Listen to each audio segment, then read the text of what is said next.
Welcome, my fellow hunters, back for another episode of Relic Hunts. Today we will return to the world of darkness to look at another iconic classic of the role-playing world, Vampire the Masquerade. Let me tell you, this game is the game I began my storytelling with, not Dungeons & Dragons like so many others. So say goodbye to your alignment as we dive into the morally questionable world of blood addicts and gentleman monsters as we relic hunt Vampire the Masquerade. Joining us today is Martin Ericsson from White Wolf Publishing.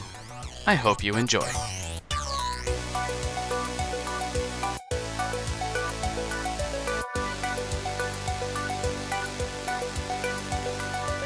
I think there is something very clear that makes it stand out for everything else, and that is that it is not what you would call an adventure story. The very typical Dungeons & Dragons narrative is going away on an adventure and coming back with more XP and loot and powers and so on, bringing something back to the community or the adventuring group or whatever. Whereas Vampire the Masquerade is a political game, which is all about social structures and influencing other social groups and having pull and trust and clout and so on. And so that's a completely different story format, which I think was the first time that we ever saw in role-playing games. And again, I mean, that is just one of the things that make it unique. The other one, of course, is playing the monster, which was a complete reversal of everything we've seen before. You remember this at the times of sort of Chill and Call of Cthulhu and so on, which always casts the players as the monster hunters and not the monsters. So those two things, I believe, were quite central in making Vampire the Masquerade the exceptional hit that it was. Absolutely. And also, as you say, I think it's two things that appeal to a different kind of audience than usually play. I mean, we can witness that in its growth as a LARP phenomena and so on later. And also its subcultural connections, but that's a whole subject in and of itself.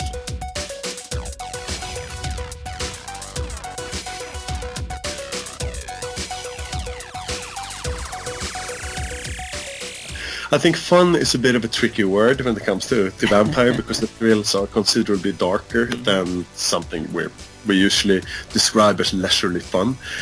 So I think there's plenty of dark thrills and challenging questions that we ask ourselves around the table that is maybe even more interesting and rewarding than fun per se, but of course it's fun.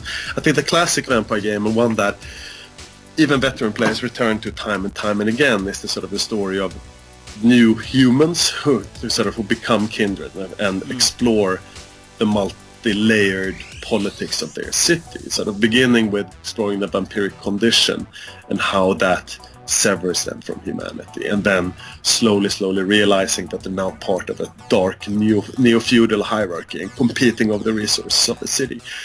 Because that's like, it's a keep it simple question, sort of like, what if you were one of the vampires that are ruling Stockholm by night? And it brings you very close to sort of your own city. It's very common to do that. And I think just the question of how do these power hierarchies work in real life and how are the vampires influencing them? That's one thing. I think the other one is playing the monster, the personal horror aspect of scaring yourself and your fellow players by what you're prepared to do. I think that's sort of one of the cores of personal horror is the sort of seeing yourself by either through because it's easy or because it makes you powerful, constantly compromise morality and become more and more monstrous and sort of you might have started out with good intentions, but in the end you're a blood addict and you're a monster, and you will go deeper and deeper into that. And that personal horror, I think, is definitely something that keeps people coming back.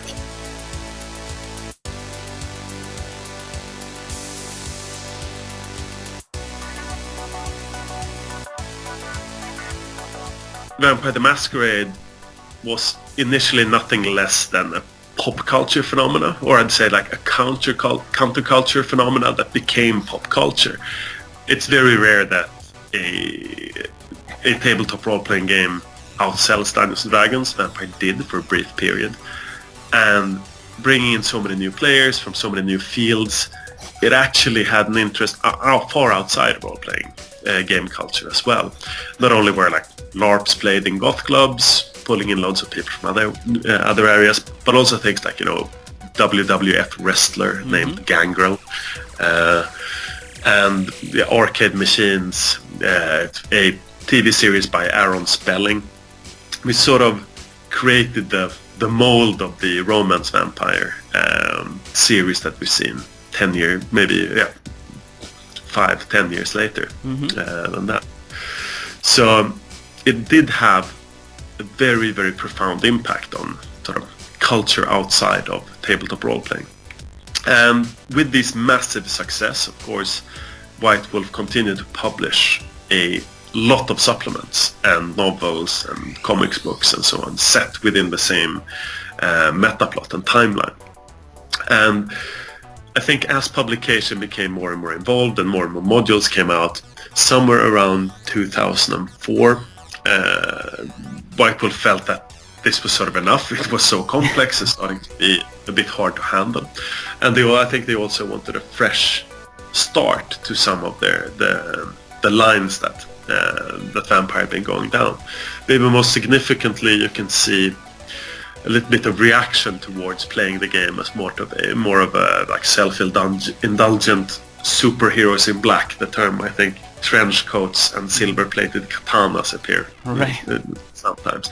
So I think they wanted to stay away from that, but also deliver on a promise, which was that this is a world that's always been like 5 minutes from midnight, a few minutes from the end of the world. So they did trigger the final nights, the time of judgment, but they ended all of the game lines in 2004. And straight off the back of that, they relaunched a new revamped sort of reboot of the entire World of Darkness, which, for different reasons, I think mainly because tabletop publication was at its possibly lowest when it came out. It didn't really get the same that sort of cultural impact that Vampire the Masquerade had. Over the years, Requiem and the new World of Darkness, now known as Chronicles of Darkness, have really found an identity of its own, so it's now a separate thing.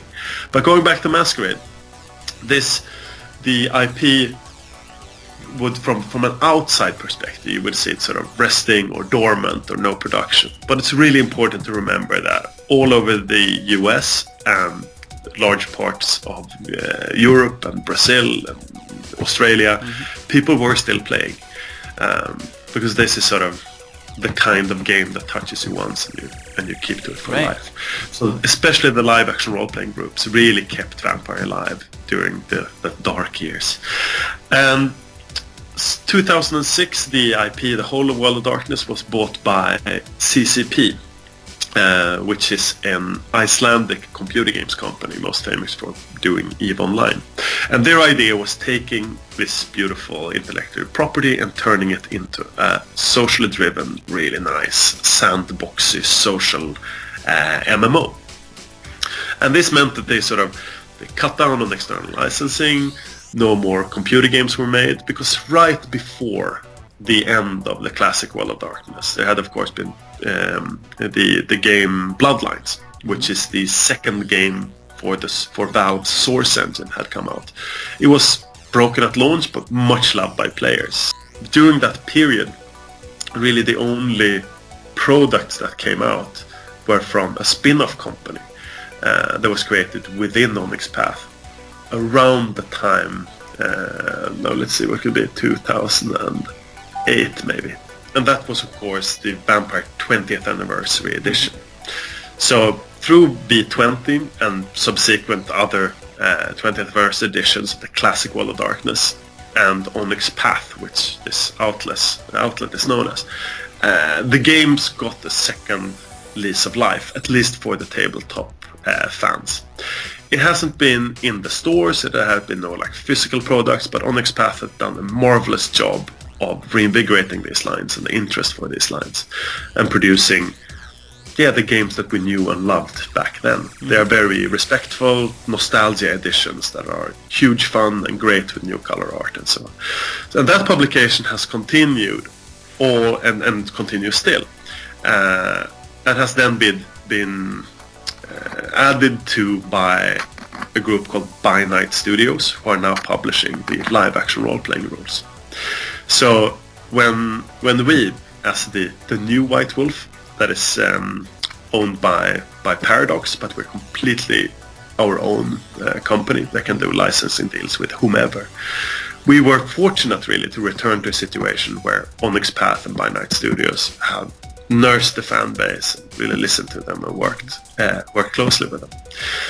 So that's, I think, is a brief history. We took over the franchise after the deal went through just a couple of days before Halloween. And of course the first thing we did was flying out to New Orleans to the And Rise and Endless Nights Vampire Balls to meet some of the other beautiful vampire freaks out there and celebrate. So yeah, that was sort of our first move, and now it's been what has it been, like 5 months after that, 5-6 months into it. So yeah, I think that's kind of a breakneck speed breakdown of the history of the IP.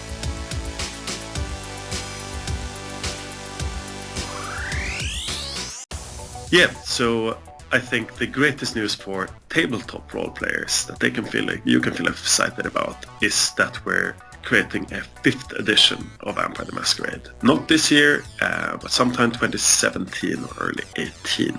I think we're ready to launch a new edition, new rules, set in the 21st century. We're starting internal development on that already now. So we're counting 20th anniversary as a 4th edition, and this will be the 5th edition going forward, moving the timeline into the 21st century. So yeah, join us for that. Blood and Souls. Thanks. Exciting stuff for longtime players of the World of Darkness. Keep your eyes open, my fellow hunters, for that 5th edition of Vampire the Masquerade. I want to thank Martin from White Wolf for joining me today and sharing about this classic of role-playing games. For those of you wanting to subscribe and join my Relic Hunters, let me give you a link to sink your teeth into. And if you're hungry for more Relic Hunts, check out the last video in the series by clicking on the Blood Bank. Until next time, remember to play like the dice are trying to kill you, because they are.